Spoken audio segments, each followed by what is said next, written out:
मुझे राम से कोई मिला दे, मुझे प्रभु से कोई मिला दे। बिन लाठी का निकला अंधा, राह से कोई लगा दे, मुझे राम से कोई मिला दे, मुझे प्रभु से कोई मिला दे। कोई कहे वो बस अवध में, कोई कहे मथुरा वन में, मुझे राम से कोई मिला दे, मुझे प्रभु से कोई मिला दे। बस बिन लाठी का निकला अंधा, राह से कोई लगा दे, मुझे राम से कोई मिला दे, मुझे प्रभु से कोई मिला दे। शुक्रिया।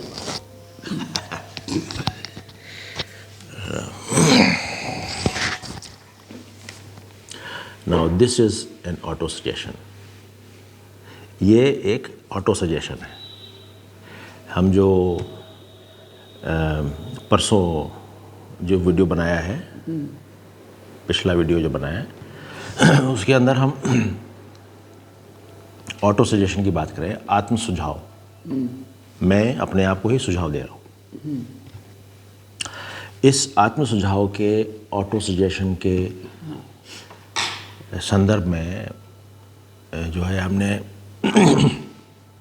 जो पिछले वीडियो में हम बात करना भूल गए थे, जो नहीं कर पाए, वो अभी करते हैं, है ना। ये जो आपने अभी किया है, ये क्या किया है? ये एक ऑटो सजेशन है। ये एक, और इस चीज़ को हम बार बार दोहराएंगे तो एक दिन होगा राम से मिल जाएंगे, है ना। तो ऑटो सजेशन का जो उद्देश्य है वो बहुत ज़रूरी है। एक उद्देश्य है, जैसे उद्देश्य होते हैं, मैं कर सकता हूँ। तो मैं कर सकता हूँ का मतलब क्या हुआ, या हम कर सकते हैं तो इसका मतलब क्या हुआ कि आप, जैसे आपने और बापू ने मिलके ये बनाया, मुश्किल काम है ना, ज़ीरो से स्टार्ट करके फिर बनाना, पर ये जो आपने किया, ये सांसारिक उपलब्धियों के लिए एक ऑटो सजेशन था कि हम कर सकते हैं। सांसारिक उपलब्धियों के लिए, यानी वर्ल्डली परसूट्स के लिए, ये एक वो था। जिस स्टेटस से आप लोग लेकर के हमको आए हैं, उस स्टेटस को ऊंचा करने का जो आपका संकल्प था, वो उसकी बुनियाद थी आत्म सुझाव में, ऑटो सजेशन में, कि हाँ हम कर सकते हैं, हम अपना ये ऊपर कर सकते हैं। अब यही चीज़ आप देखिए, हम कितने ऐसे वो लोग हैं जो कि गरीब घर से रहे हों पर वो बहुत अमीर बन गए हों। जैसे अंबानी है, धीरू भाई अंबानी पेट्रोल भरता था, पर आज देखिए, है ना। तो वैसे ही और भी बहुत सारे हैं। अपना जॉर्ज वॉशिंगटन है, वो भी कहाँ से कहाँ पहुँच गए। ये सारी चीज़ें जो हैं, ये हैं ऑटो सजेशन, क्योंकि इनके अंदर ये अपने आप को सजेस्ट करते थे कि भैया, करते रहे होंगे, आई डोंट नो, बट कि भाई हम कर सकते हैं, और इन्होंने कर दिया, है ना। तो ये तो हो गए वर्ल्डली परसूट्स में, सांसारिक दृष्टि से एक सेल्फ, क्या कहते हैं उसको, ऑटो सजेशन देना। दूसरा हो गया आध्यात्मिक दृष्टि से,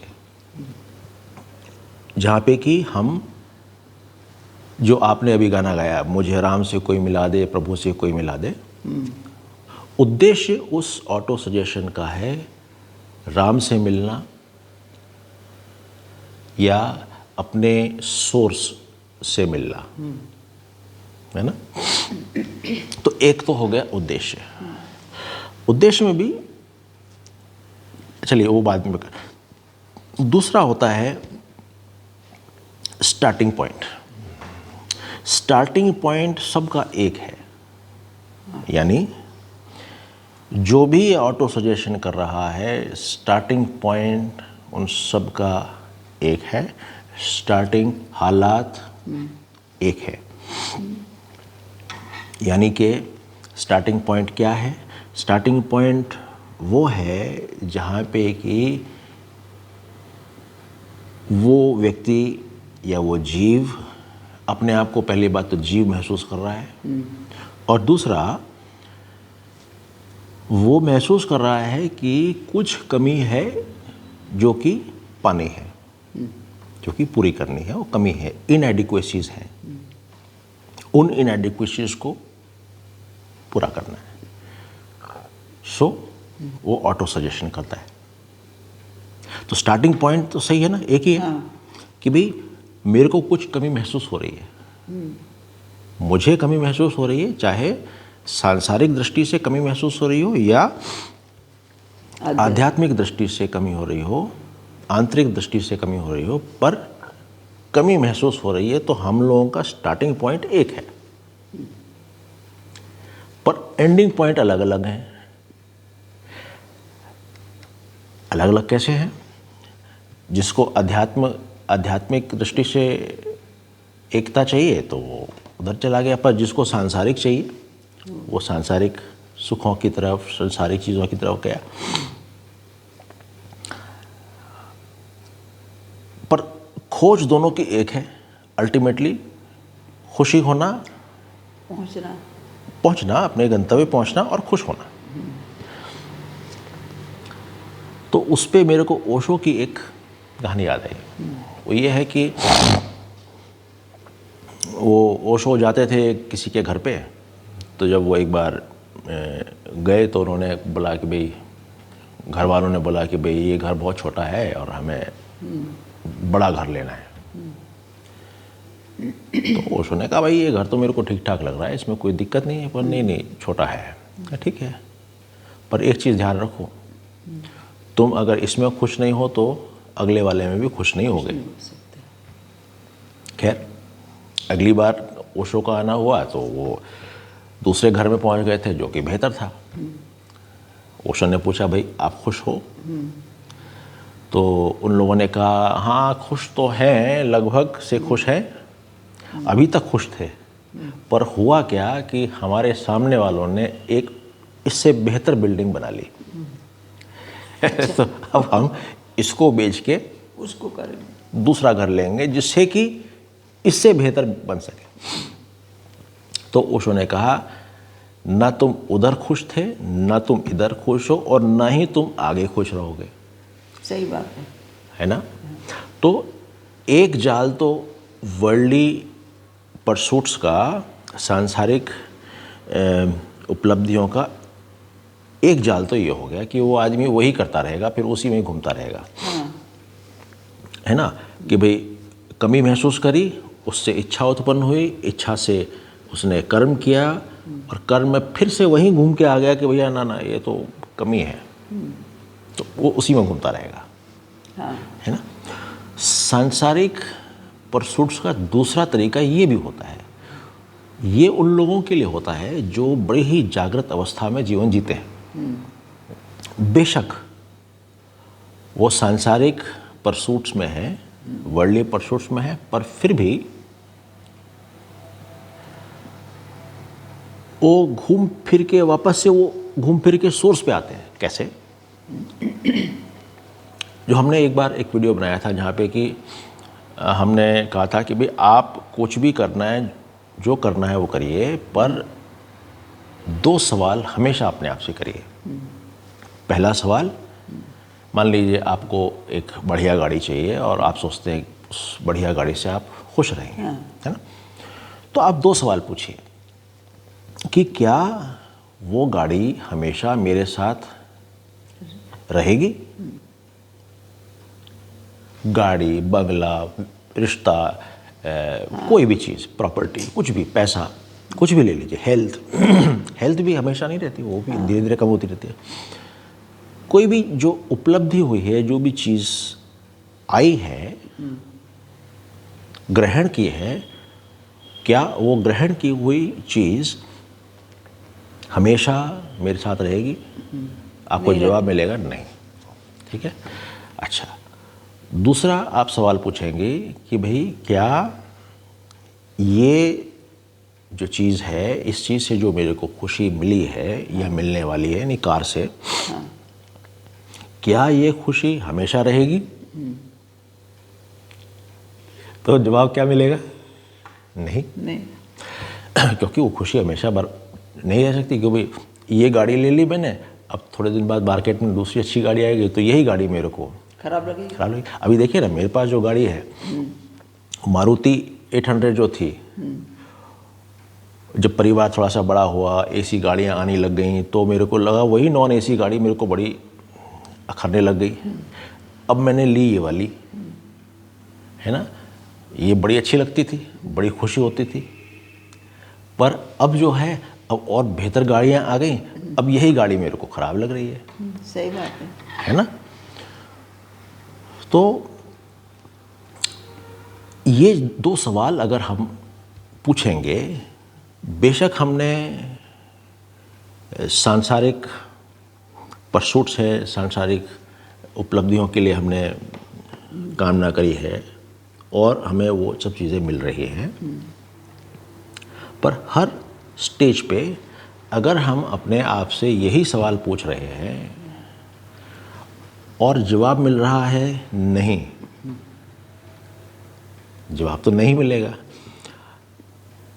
तो हम घूम फिर के जब देखेंगे कि यार ये तो सब कुछ करने के बाद भी कुछ इस लायक ही नहीं है, तो फिर वो घूम फिर के वापस से वहीं आ जाएगी, उसी उपलब्धि में जाएगा, आंतरिक उपलब्धि के लिए कोशिश करेगा जो कि पहले वाला व्यक्ति कर रहा है ना? तो इस व्यक्ति का जरूरी नहीं है कि जो व्यक्ति सांसारिक उपलब्धियों के लिए ऑटो सजेशंस कर रहा है, उसका फासला, उसका जो एंड पॉइंट है, हमेशा सोर्स से अलग रहेगा, आत्म से अलग रहेगा। जरूरी नहीं है, पर मोस्टली ऐसे ही होता है। एक्सेप्शंस वही हैं जो कि इस दौरान जिंदा रहते हैं, बेहोशी की हालत में नहीं रहते हैं और हमेशा ये 2 सवाल पूछते हैं। तो वो कभी भी संसार में रहते हुए भी, सांसारिक कामनाएं करते हुए भी, उनका जो एंड होगा, एंड पॉइंट, वो सोर्स पे होगा। ये जन्म, अगला जन्म कोई बट होगा, क्योंकि अभी वो एलिमिनेट करते आ रहे हैं, है ना? सो हमने देख लिया एम, फिर हमने देख लिया स्टार्टिंग पॉइंट, अब हमने देखा एंड पॉइंट। एंड पॉइंट दोनों का अलग अलग होता है। 99% केसेस में सिर्फ 1% में लोग वहाँ से यहाँ आते हैं। और वो लोग हैं जिनकी आंखें हमेशा ढूंढ रही हैं, जैसे आपने अभी जो भजन गाया, जैसे पापा जी की एक एग्जाम्पल देते थे कि अगर कोई लहर है, ओशन में है और वो बोल रही है कि मैं खो गई। अब लहर कैसे खो सकती है ओशन के अंदर, आप बताइए? नहीं खो सकती, नहीं खो सकती है ना, वो तो उसी में ही है, वो तो उसी की गोद में ही कैसे खोएगी? पर उसको ये बोध हो गया, ये महसूस हुआ कि मैं खो गई हूँ, यानी कि उसको अज्ञान, इग्नोरेंस होगी। उस इग्नोरेंस के कारण उसने महसूस किया मैं अलग हूँ, सोर्स से अलग हूँ, नदी से अलग हूँ। जब ये अज्ञान हुआ, इग्नोरेंस हुई, तब उसके लिए पीड़ा बढ़ी। जब तक इग्नोरेंस नहीं थी तब तक कोई दिक्कत नहीं थी। नदी के साथ उठना, नदी के साथ बैठना, सब कुछ वही चला था। बट जहाँ वो ऊपर हुई, उसने सोचा मैं लहर हूँ। फिर उसने सोचा अरे बाबा रे, वो उतनी ऊपर से मैं गिरूंगी, चोट लगेगी, मैं पता नहीं कहाँ हूँ, खो गई। कई तरह की इग्नोरेंसेस हैं, कई तरह की अज्ञान है ना। तो एक और एग्जाम्पल है, जैसे मान लीजिए कि कोई बच्चा है। बच्चा अगर मान लीजिए, जैसे वो पहले पिक्चरों में होता था ना, वो उसमें गए, क्या नाम, मेले में गए और बच्चा वो बच्चा खो गया है ना। तो उसमें क्या होता था, वो जो बच्चा है, वो बच्चा अपने आप को माँ से अलग महसूस कर रहा है, यानी कि सोर्स से, अंतर से अलग महसूस कर रहा है। और वो चिल्ला रहा है, इतने लोगों में नजर, इतने लोग हैं, फिर भी उसको कोई प्रॉब्लम नहीं हो रही है। वो सिर्फ और सिर्फ अपनी माँ को ढूंढ रहा है ना। और वो जो भी चिल्ला भी रहा है, हल्ला भी मचा रहा है, वो उस माँ का अटेंशन अट्रैक्ट करने के लिए चिल्ला रहा है। और माँ से मिलते ही चाहे जैसी दिख गया, फिर क्या होगा, माँ के पास चला जाएगा, पट चला जाएगा।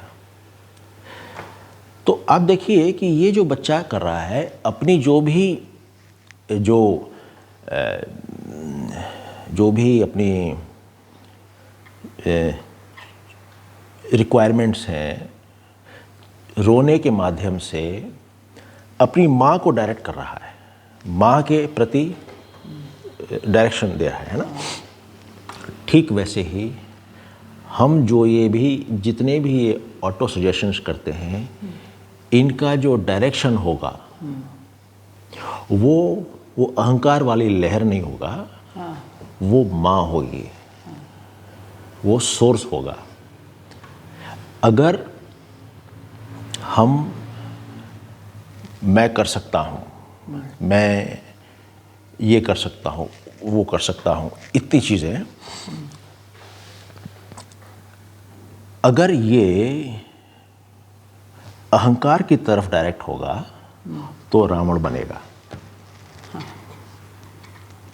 पर अगर ये माँ की तरफ डायरेक्टेड होगा, अंदर की तरफ डायरेक्टेड होगा, तो वो रावण नहीं बनेगा, वो अपने सोर्स से मिलेगा। उसको वो मिलेगा, उसको महसूस हो जाएगा कि भैया मैं तो कभी अलग था ही नहीं, मैं तो हमेशा से ही वही था। ओशन का, दरिया का एक वो हिस्सा ही था मैं, कभी भी मेरे में और हिस्सा भी नहीं था, मैं ही दरिया था, मैं ही ओशन था, है ना। उसको ये महसूस हो जाएगा, क्योंकि वो अब वहाँ से माँ बताएगी कि नहीं भैया तुम तो मेरे ही हो, आ जाओ चलो। वो ऐसे हाथ खोल के और उसको ले लेगी। जैसे वो लहर नीचे आएगी, समुद्र बैठा हुआ है तैयार कि हाँ आ जा भाई। पर अगर तुम अपने आप को अलग महसूस कर रहे हो और रो रहे हो, तो ये तो तुम्हारी प्रॉब्लम है। सही बात है ना। तो इसलिए जो भी हम ये डायरेक्शन होगा, किसको डायरेक्ट किया जाए, किसको एड्रेस किया जाए।